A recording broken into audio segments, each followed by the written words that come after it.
number 3 Michigan at number 10 Penn State, noon Eastern time on Fox. The storyline in this game, this is the first time we're talking about Michigan in a previous show. It is, because they haven't played anyone this year, and there hasn't been a game that's worth talking about because Michigan, so far this year, has not played a top 25 team in PFF's power rankings. In fact, the closest game Michigan's played this year was when they beat Rutgers by 24 points. 24 points. That was the closest game Michigan's played this year. That all changes this weekend, man. You got Penn State, top 10 team in the country right now, in my opinion. The number 8 team in PFS power rankings at Penn State as well. I mean, Michigan, listen, they look like the most complete team in the country. They're first in team defense grade, and they're tied for first in team offense grade in the country. That's absurd. They look complete, but again, no other school in the country is top 10 for either of those metrics, for both, by the way. But right now, Michigan, I just think it's put up or shut up time. Now it's like, all right, who actually are you? Are you really the best team in the country, or was that just a product of you playing an incredibly weak schedule? Yeah, I think Michigan, we were just talking about the rankings and straddling it. There is, I don't think, any better team to exemplify that than them, right? All of the point differential, the grading, the eye test says Michigan should probably be number 1. Mm-hmm. And the resume says they should be 5, or honestly, with as soft as it is, maybe lower. Yeah. Right? So we're going to find out. And the interesting thing is I'm not sure, other than McCarthy, and he's been great against these other teams, I'm actually watching the tape not 100% sure that their offense is like the number 1 offense in the country. It's graded number 1, mm-hmm. But again, look who they've played. And we've got a Penn State team who we could both agree at the very least has a top 10 defense. Easily. Right? Maybe, I would say top maybe 5. top even, 5. man. Yeah. Their defense is spectacular. This is going to be a rough and tumble game between 2 of probably the 5 best defenses in the country. Agreed. I think Michigan, that's where it starts. I think there are times when their offense now, they make so many stops. And they are I think they're more efficient than, say, like fast-paced and explosive on offense. And their running game isn't quite what it was last year. I think it's 4.6 yards. Maybe it's closer to 5 yards a carry, but it's not like explosive. Rankings and explosive runs by running backs take McCarthy scrambling out of it. Michigan's actually 94th in the country. So they don't make like huge plays in the running game. They're not as good run blocking as they've been. This offensive line, actually, it's still good, but it's not, I think, in past years when you could just almost hand them the Joe Moore Award. That's not the case this year, no. Especially at tackle. I'm curious to see what Michigan at tackle, who their offensive tackles since week 6 are grading at a 61.4 against Penn State in a really, really good edge group who are 3rd in the country, Chop Robinson and those guys, in pass rush grade. There are some matchup things here that could make this very difficult. You know, Penn State, biggest game of the year, two of the probably 5 best defenses in college football. The more I looked at this, if as long as Penn State can just make first downs and not just go 3 and out every drive like they did against Ohio, this should look a lot like the Penn State-Ohio State game. It really should. The 2 really good defenses and 2 offenses trying to find it. I think Michigan is, a 4.5 point favorite?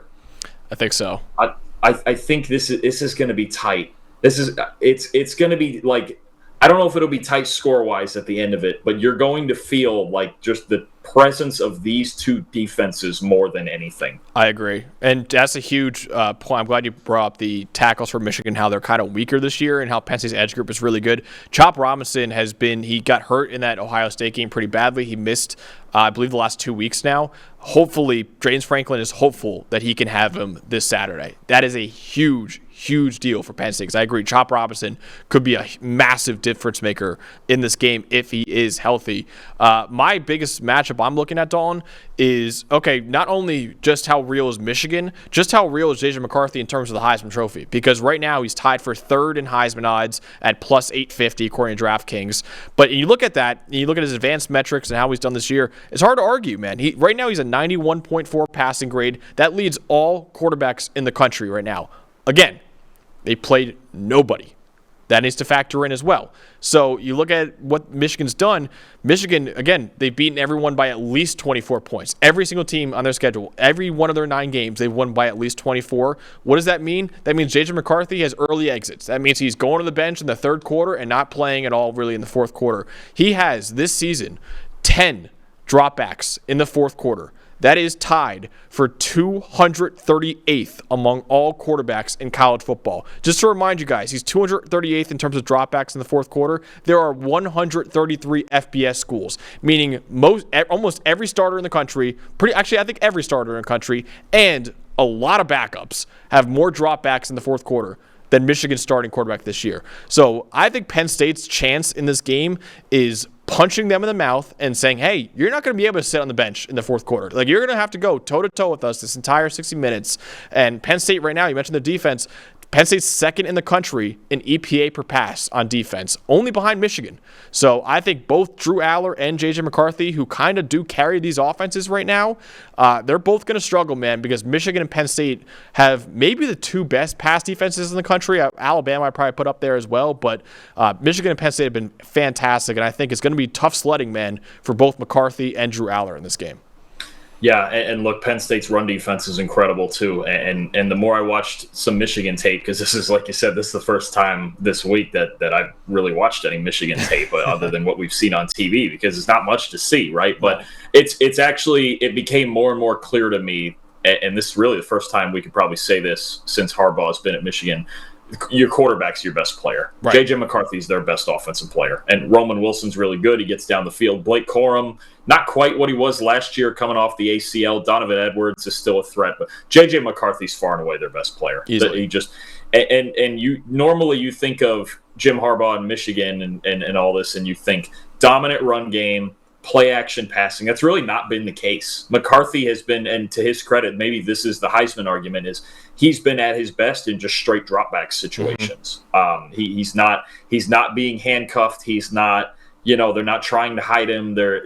When they're best, they're actually at their best right now when J.J. McCarthy just drops back and throws the football, right? He's got Wilson, Edwards, Corum, the tight ends, it's a different dynamic. But this is a matchup where this is not a team where you want to just drop back and throw the football against, right? Ohio State, unless they were throwing Marvin Harrison, avoided it as much as they could. And I know McCarthy's better than McCord, but they don't have Marvin Harrison.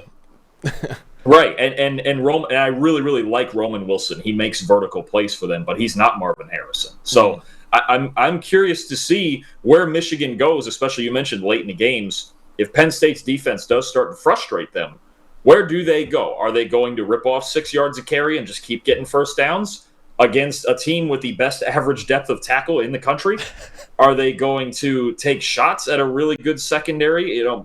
It's Michigan. I just wonder if there's a point in this game where they're going to have to find an answer, because they really haven't had to find one all year. They have walked on to just about let's be real. They've walked on to every field they've been on, and they've been the better team from start to finish. Easily, yeah.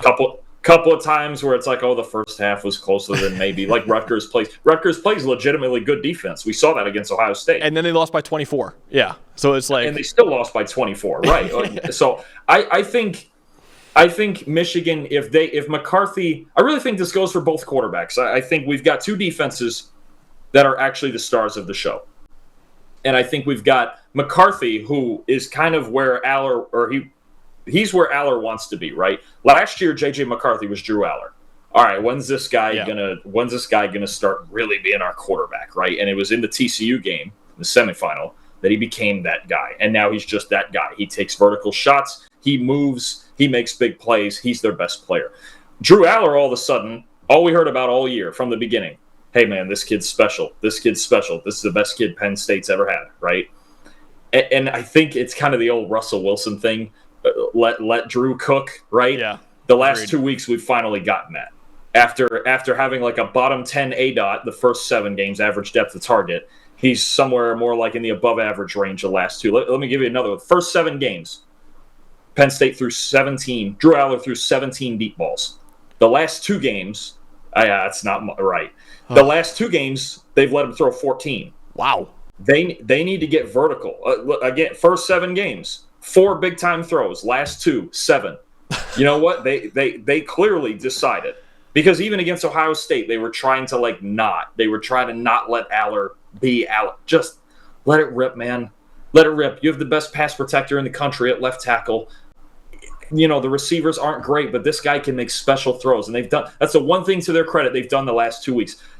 Let Drew Aller at least attempt to be special, because if he's not, they don't stand a chance in this game. They didn't stand a chance in the Ohio State game, man, because exactly that. They just were scared of letting Drew Aller be the guy. The play calling was scared. If you tell me you've got this 5-star special best quarterback we've ever had, let him be that. Yeah. Don't stop. I don't care if he's a freshman. I know his receivers are dropping balls.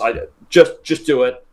Just do it. I'm going to be honest, it's the only reason they won the Indiana game. Yeah, dude, they literally were about to lose that Indiana game, and then he threw a magical ball down the sideline for the game-winning touchdown. Like, it was just like, oh, that's just, you could have been doing that the entire game, and you wouldn't have been close with his arm talent is like top 5 or 6 in the country. Yeah, it's definitely. He can make any throw. I honestly, there's times when he makes throws like that, and as big as he is, as thick as he is, and he like kind of moves, but he's not over the top, but he's a decent move. I get it. Like, the arm talent, the build, the thing, even the release, I see a little bit of Andrew Luck. Yeah. I do. You have to let him, you have to allow him to be that guy. For a guy with his arm in the first 7 games to have an average depth of target of barely over 7 is disturbing. Yeah. That's just a gross misuse of talent. If Drew Aller can be the best player on this offense, other than maybe Fashanu, you got a whole different thing, right? Because they only need, with their defense, I know they're scoring 40 a week, which feels tilted. That doesn't even feel right. No. They really only need, with their defense, like 27. Right. There's no reason he shouldn't be able to get him there.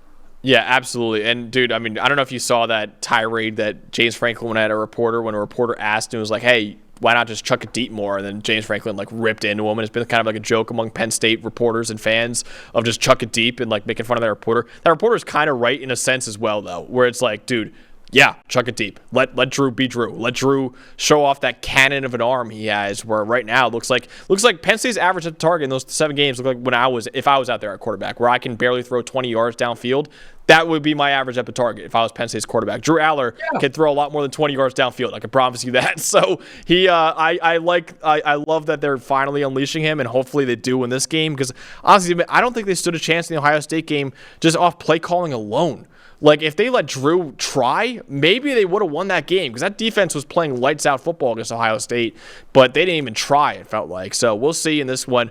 Dawn, I have to tell you, I sent this to our group chat earlier, of Penn State, according to ESPN FPI, 50.9% chance to win this game. Penn State's apparently the favorite in this game, according to ESPN FPI. Now, PFS power rankings say Penn State has a 37% chance to win this game, which I think I might side with ESPN over this one as a Penn State fan. But ultimately, do my Nittany Lions, do they get over the hump? Do they take down maybe the best team in the country in Michigan? No, actually, I think 37-40 sounds perfectly fine to me. That sounds right. In Penn State, it's still a road game for Michigan. I do think, sometimes there's games like this, especially tight games, where I think of how many scenarios, and I go, the one scenario where Penn State wins this game is if Drew Aller is special. Now, has he been special the last 2 weeks? Sure, but it was against Indiana and Maryland, so I'm not going there. I do think this game is going to be closer than I thought it would before I started watching the tape. So I'm going to take Michigan 24-20. I think there's more ways they can win. I think it's going to be a fistfight defensive battle for the most part, with some big plays mixed in. I'm curious who can get a little bit of efficiency going running the ball. I think Penn State's their offensive line's been a little better lately, but this is a different animal. I think you have two teams built very similar, and a reasonable enough difference at quarterback for me to still take Michigan. But I think they play their first tight game of the year. I'm going to go 24-20 Wolverines. Yeah, I love that. It actually is pretty interesting how similar Penn State and Michigan are, except Michigan's just better at almost everything. Whereas, two really good quarterbacks, but obviously J.J. McCarthy's better than Drew Aller right now. Two duos in the backfield between Corum and Edwards and between Nicholas Singleton and Katron Allen for Penn State that have been disappointing this year, but still can, break off a run when you need them to. Offensive lines, Penn State has been really disappointing this year. Michigan's been disappointing by their standards, but is still really good. And then 2 elite defenses as well. But again, Michigan, I think, is just better in every aspect. And unfortunately, I picked Penn State against Ohio State. I can't do it in this one, man. I picked Michigan to win it all before the season. I still think they're winning it all right now. I got Michigan 27-21. They'll survive. It'll be a punch in the mouth, and I'm excited to see, because you never know, man. When you punch a team in the mouth like this, like Michigan, maybe how do they respond? Because they haven't been punched in the mouth yet. It's just kind of been smooth sailing for 9 games. If you punch them in the mouth and they're not at home, it could be like, okay, well, what do we do now? Like, well, what's going on? Penn State, I think it can be ugly all they want, but Penn State, I think if they want to win this game, you need 2 turnovers. So you got to find turnovers. Yeah, I don't think punting the ball back and forth necessarily does anything advantageous for Penn State. They got to find a couple short fields. They do. They definitely do. I don't think Penn State's going to be able to go drive, because I do think J.J. McCarthy will lead a couple drives to get Michigan in scoring position. Drew Aller against this defense, I don't know, man. So 27-21, Michigan survives, and for the first time this season, Michigan won't win a game by at least 3 scores, which will be a welcome sight, I think, for a lot of other college football fans right now. So very, very interesting game.